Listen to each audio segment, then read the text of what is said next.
बिस्मिल्लाहिर्रहमानिर्रहीम अल्हम्दुलिल्लाहि रब्बिल आलमीन वस्सलातु वस्सलामु अला रसूलिही व अस्हाबिही अजमईन।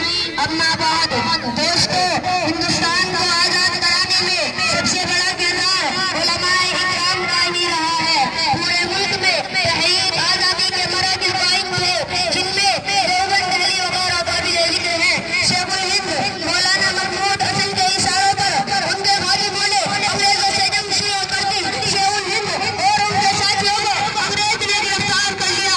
मौलाना हुसैन अहमद मदनी ने अपने उस्ताद शेखुल हिंद की खिदमत के लिए खुद को गिरफ्तार करा लिया और जेल में रहकर कुरान पाक का हिफ्ज़ मुकम्मल किया। लेकिन उस दौरान मुफ्ती किफायतुल्लाह रहमतुल्लाह अलैह और मौलाना अबुल कलाम आजाद रहमतुल्लाह अलैह वगैरह हिंदुस्तान में आजादी की कोशिश बदस्तूर अंजाम दे रहे थे।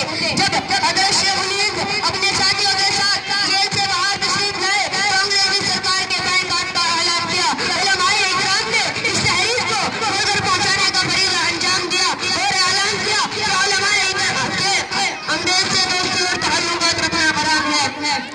मुहतरम हज़रात, मौलाना अब्दुल बारी रहमतुल्लाह अलैह ने ऐलान किया कि आज से मिस्टर गांधी को खादी अंग्रेजी जाकर तुहार आ जाए।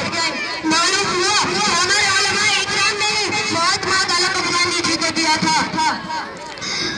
महात्मा गांधी को पूरे हिंदुस्तान में मुसलमानों के मन से दौरे कराए गए थे। जब हज़रत शेखुल हिंद का इंतकाल हुआ और गुस्से के लिए कमर से कपड़ा हटाया तो हड्डियां नजर आ रही थी, खाल हटी हुई थी। मौलाना हुसैन अहमद मदनी ने फरमाया कि अंग्रेज शेखुल हिंद को फाल्टा की जेल के दरखाने में ले जाता और लोहे की गरम सलाखें उनकी कमर पर लगाता और कहता था कि महमूद हसन अंग्रेज के हक में फतवा दोगे।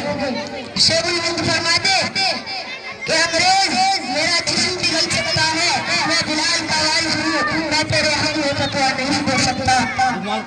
दोस्तों, बेटा शेखुल हिंद का इश्क सहाबा रज़ियल्लाहु अन्हुम और अंग्रेज से हिंदुस्तान को आजाद कराने का जज्बा, दुआ करो कि अल्लाह ताला हज़रात के दर्जात बुलंद फरमाए और हमें उनके नक्शे कदम